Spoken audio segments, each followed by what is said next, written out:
అందుకే పౌలు భక్తుడు ఎందుకు మనకు నేర్పుతూ ఉంటాడు, సావైతే సావైతే లాభం.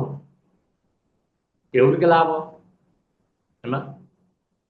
మన ఆస్తిని మనం సంపాదించి పెంచుకోవటానికి, పంచుకోవటానికి, తీసుకోవడానికి మన బిడ్డలకి లాభం.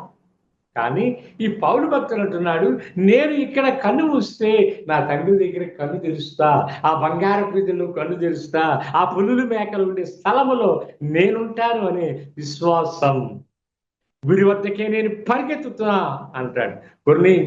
కొన్ని పత్రికలు అంటాడు కదా, క్రీస్తుని పోలి నేను నడుచుకుంటున్నా. ఎవరిని పోలి? మనం ఎవరిని పోలి నడుచుకుంటాం?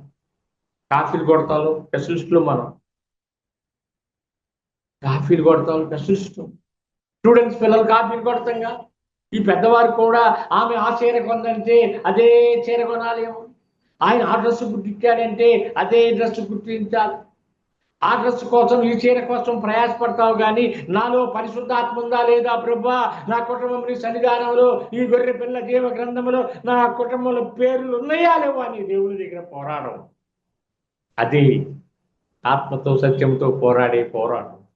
ప్రభా, నేను నా భర్తని సన్నిధానంలో ఉంటున్నామయ్యా, మంచిదే.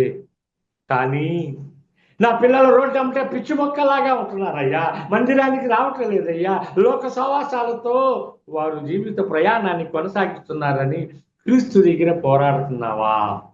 కొందరు నోరు తెరిస్తే జీవపు ఓట, పరిశుద్ధాత్మ మాటలు, పరిశుద్ధమైన మాటలకే కట్టుబడిపోతారు.